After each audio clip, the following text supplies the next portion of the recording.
ভূষণীর মা ছোট গল্প অনুপ্রেরণা নাটক ভূষণীর মা নাট্যরূপ মৃত্যুঞ্জয় কুণ্ডু নিত্যকালী। হ্যাঁ গো, আমি যে ভোরবেলা উঠে তোমার জন্য এক বাটি সাবু করে রাখলাম, 7টা বাজলো, তা তুমি সেটা খাওয়ার এখনো সময় হলো না। সময় পেলাম না বলে মিথ্যা বলা হবে। আসলে সাবু খেতে না আমার একদম ভালো লাগে না। ভালো লাগে না বললেই হবে।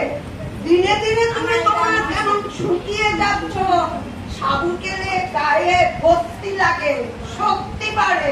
তোমার ভালোর জন্যই তো আমি সাবুটা বানিয়ে রাখি।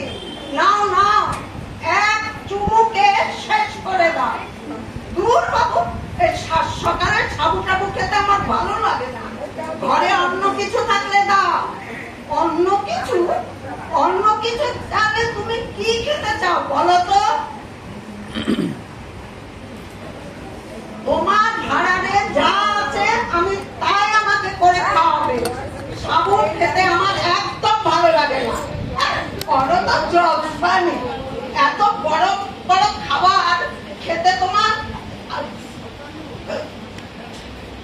এত খাবার আসবে কোথা থেকে? যাকে বাচ্চা ছেলের মতন বায়না ধরো না তো, এক ঢোকে সাবুটা শেষ করে গেল। তুমি বা আমাকে সাবুটা খাওয়ার জন্য এত জেদ করছো কেন? জেদ করবো না, তোমার শরীরের অবস্থা দেখো। হর কবিরাজ বলে গেছে তোমাকে একটু যত্ন আত্তির করতে। যত্ন আত্তির না, আবিখ্যাতা। কি বললে? কিছু না, কিছু না বললেই হলো। ভাবছো আমি কানে শুনতে পাই না? যত্ন আত্তি আমি আবিখ্যাতা করি। গলা ব্যথা হলে, সর্দি কাশি হলে কে সম্পত্তি দে? মাথা ধরলে রাত জেগে কে মাথা টিপে দে? সেগুলি আবিখ্যাতি হলো না। ওগুলো প্রত্যয় করো, ওইসব কাজে তোমার অন্তরের কোনো টান থাকে না।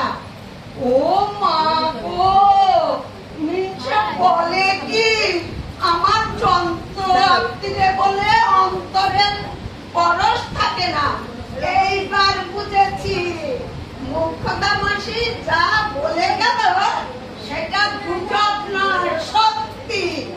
তা তোমার মুখ্যদা মাসি, মুখ্যদা বুড়ি তোমার কি বলে গেল? বলে গেল তোমার গুণের কথা।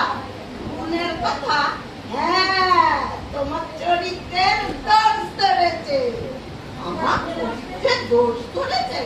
নাই তো কি, পাল পাড়ি ননি পালার পিছন পিছন ঘুরো কেন? এইসব কথা তো আমার খুব কানে এনেছে। নদীবালা আমার জজবান। খাতাটা সরিয়ে বলো। নদীবালা তোমার জজবান। ওদের পাড়ায় তোমার নামে ঢিঢি পড়ে গেছে। তোমার নামে অনেক দিন ধরে কানা ঘুষা শুনেছি। আমি বিশ্বাস করিনি, এইবার বুঝলাম। খুব সুন্দর নাটক পরিবেশন করলেন।